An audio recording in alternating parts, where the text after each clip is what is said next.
Hai, Assalamualaikum warahmatullahi taala wabarakatuh. Nama diberi Amirul Iskandar bin Ahmad Kamal dari kelas Lab 3B dan nombor matrik saya adalah DL22504. Sedikit perkenalan terhadap Surah Al-Mulk. Surah Al-Mulk ini bermaksud kerajaan. Ia mengandungi 30 ayat dan ia diturunkan di Mekah. Ia juga adalah surah yang ke-67 daripada Al-Quran. Saya merujuk daripada tafsir Al-Jalalain. Surah Al-Mulk ayat ke-16. A'udzu billahi minasyaitonir rajim. Aamintum man fis samaa'i an yakhsifa bikumul arda fa iza hiya tamur. Mafhumnya, patutkah kamu merasa aman, yakni tidak takut kepada Tuhan yang pusat pemerintahannya di langit itu, menunggang balikkan bumi, menimpus kamu, lalu bergegarlah bumi itu dengan serta-merta, yakni melenyapkan kamu di bawahnya. Tafsir ayat ini menceritakan tentang Amintum, apakah kalian merasa aman? Ia dapat dibaca secara tahqiq, iaitu jelas, dan dapat pula dibaca secara tahsil, iaitu ringan. Man fis sama, terhadap kekuasaan Allah yang di langit, yakni pengaruh dan kekuasaannya yang di langit. An yakhsifa, bahawa dia akan berjungkir balikkan, berkedudukan menjadi badal dari lafaz man. Bikum arda fa iza hiya tamur, bumi bersama kalian sehingga dengan tiba-tiba bumi itu bergoncang menjadi gempa dan menindih kalian. Ayat ke-17. Am amintum man fis samaa'i an yursila 'alaikum hasiba fasata'lamuna kaifa nazir. Mafhumnya, atau patutkah kamu merasa aman, yakni tidak takut kepada Allah yang pusat pemerintahannya di langit itu, menghantarkan kepada kamu angin ribut yang menghujani kamu dengan batu, maka dengan itu kamu akan mengetahui kelak bagaimana buruknya kesan amalan. Tafsir ayat ini menceritakan tentang am amintum man fis samaa'i an yursila, atau apakah kalian merasa aman terhadap kekuasaan Allah yang di langit, bahawa dia akan mengiringkan. Lafal an yursila menjadi badal dari lafal man.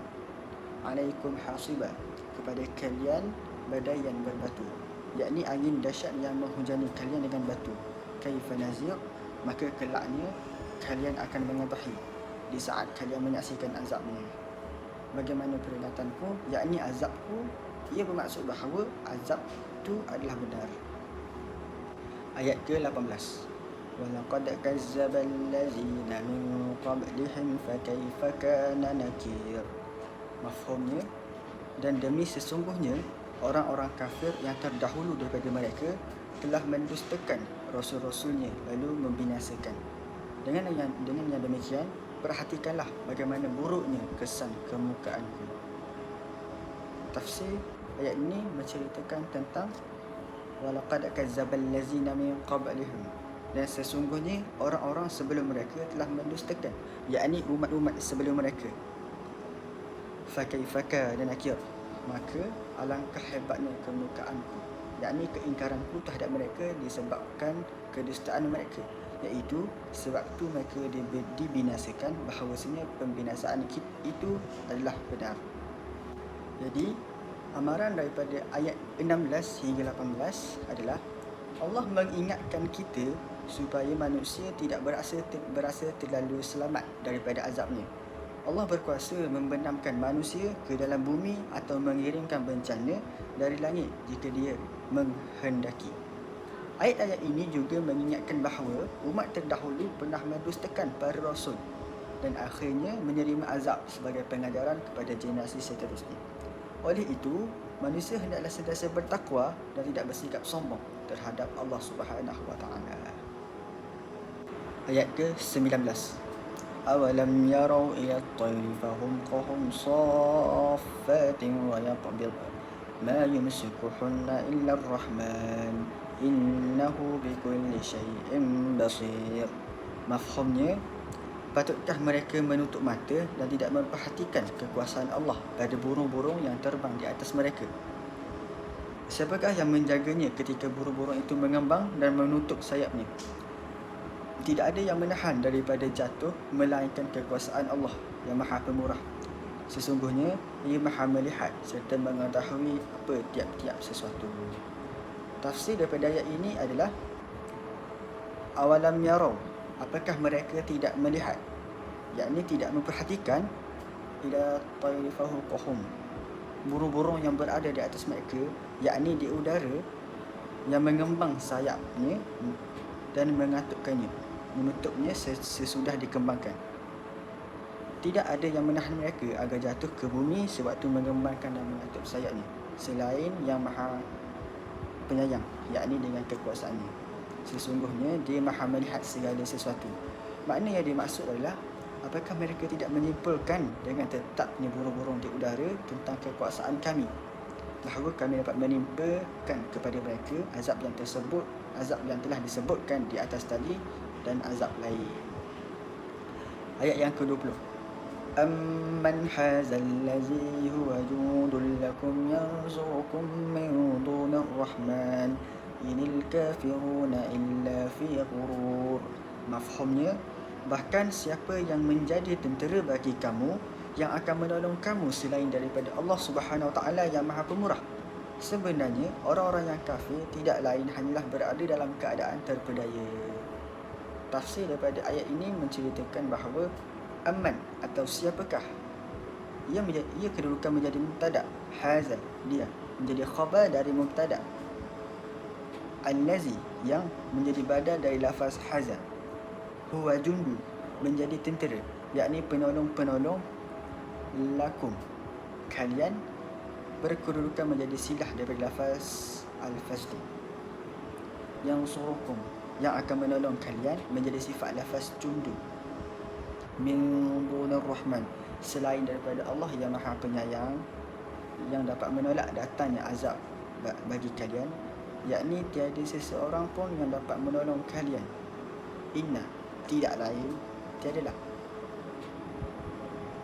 al-kafirun illa fi ghurur, orang-orang yang kafir itu hanyalah dalam keadaan tertipu, yakni mereka tertipu oleh syaitan bahawasanya azab tidak akan turun atas mereka. Ayat yang ke-21.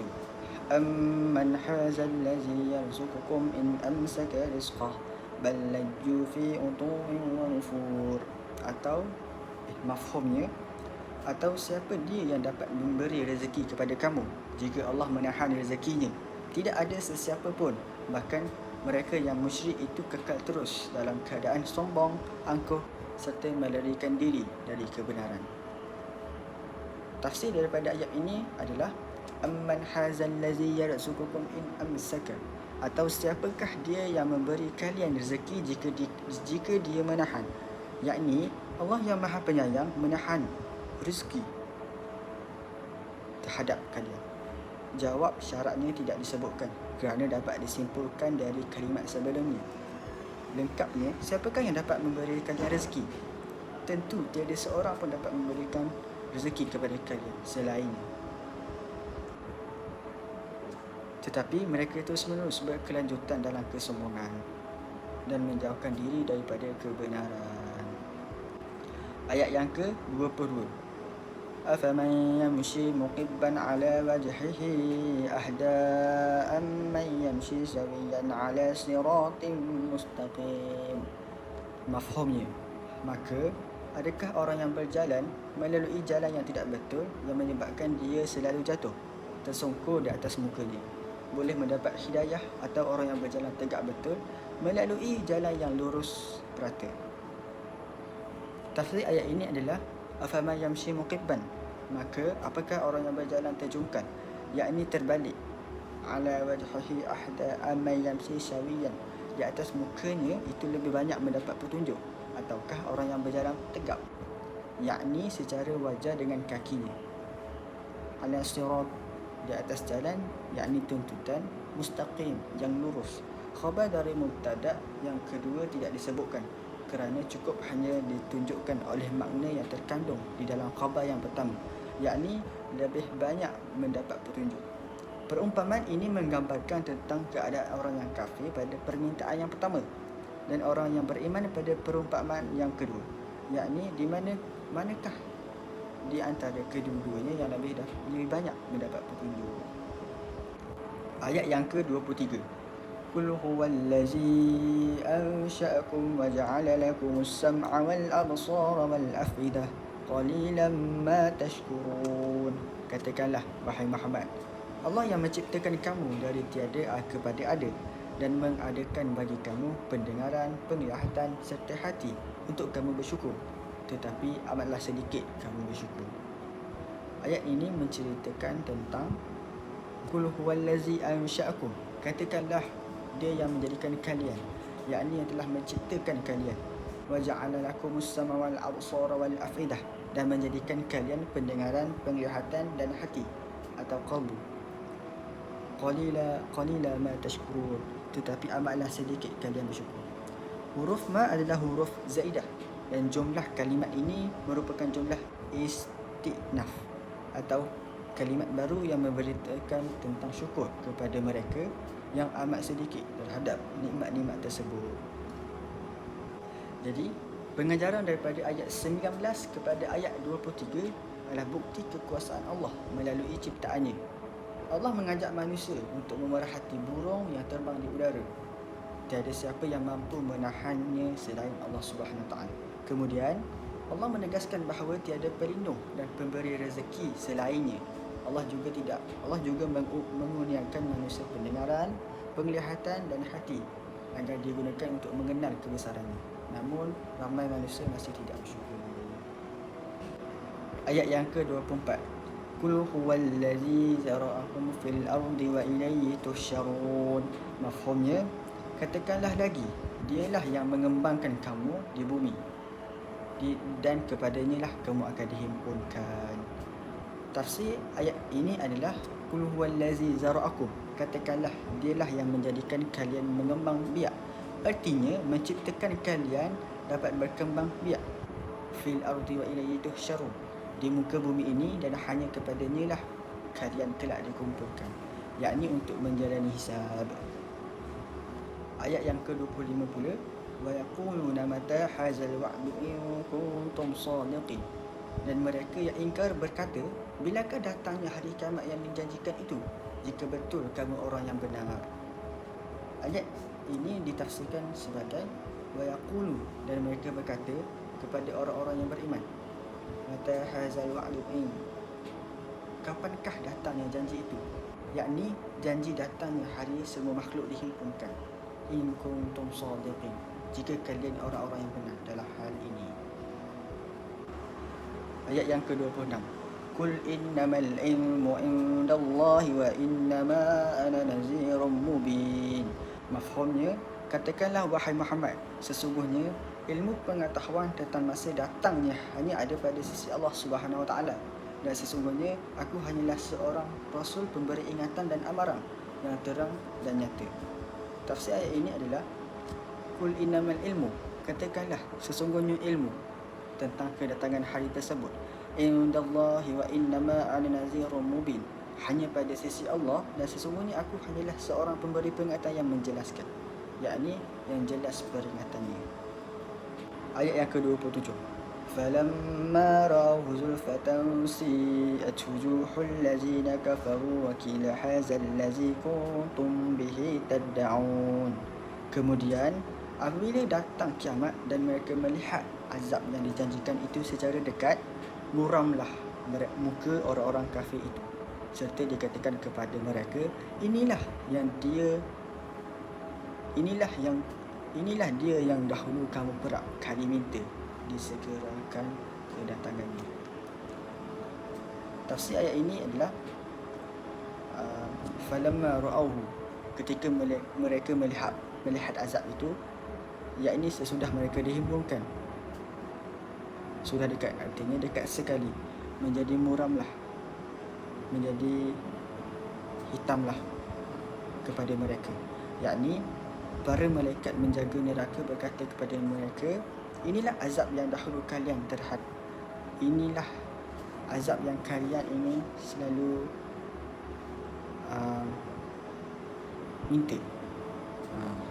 Yakni sewaktu kalian diancam dengan azab ini, selalu menganggapnya sebagai yang diada-adakan. kalian tidak menduga bahawasanya kalian tidak akan dibangkitkan menjadi hidup kembali. Hal ini menceritakan keadaan di masa akan datang, akan tetapi ungkapannya memberi pengertian sudah terjadi. Ini tiada lain kerana subjeknya pasti benar-benar akan terjadi. Jadi ayat ke-24 hingga ke-27 ini menceritakan pengajarannya adalah kebangkitan itu pasti, hari kebangkitan itu pasti akan berlaku. Allah menjelaskan bahawa manusia dan akan dihimpunkan pada hari kiamat. Orang kafir sering mempersoalkan bilakah hari itu akan berlaku, sedangkan hanya Allah sahaja yang mengetahui waktunya. Apabila azab benar-benar datang, mereka akan menyesal kerana dahulu mendustakan peringatan para rasul. Ayat yang ke-28.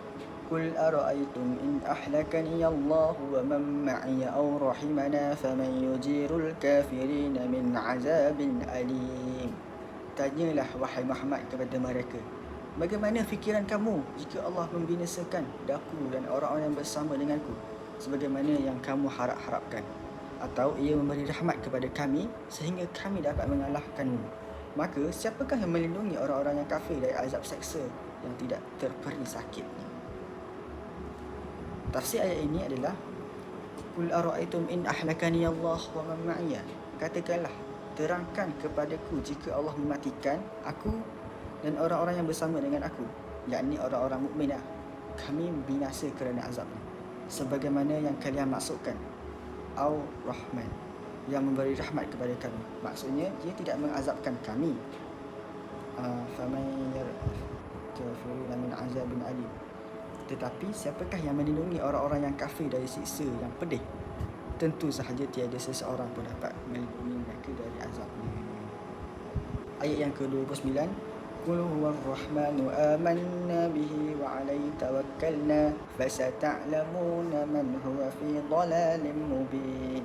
Mafhumnya, tegaskan wahai Muhammad kepada mereka, Allah dialah yang Maha Pemurah yang kami beriman kepadanya dan yang kepadanya kami berserah diri.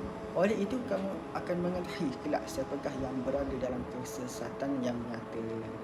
Jadi tafsir ini adalah Qul huwar rahmanu amanna bihi wa alaihi tawakkalna fasata'lamun.